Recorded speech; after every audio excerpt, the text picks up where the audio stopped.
inaasar ka na naman ba ng mga classmates mo? Maraming salamat po sa uso ninyo, ma. May problema po ako. May gusto rin po sana ako itanong sa inyo. Ano? Oh, grabe ka naman. Bakit ka teacher dito? Kahit bakit ka sa business. Oo nga pala, nakalimutan ko. May lakad na tayo. Sorry ha. Tayo. Ma'am! Bukas na lang ulit ha.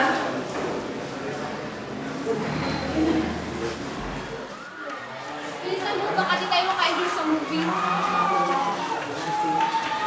Teka, hindi ko pa nasisirado classroom ko eh. Ganito na bahala. Talaga? Teka, sino kinakausap mo kanina? Si Cherry.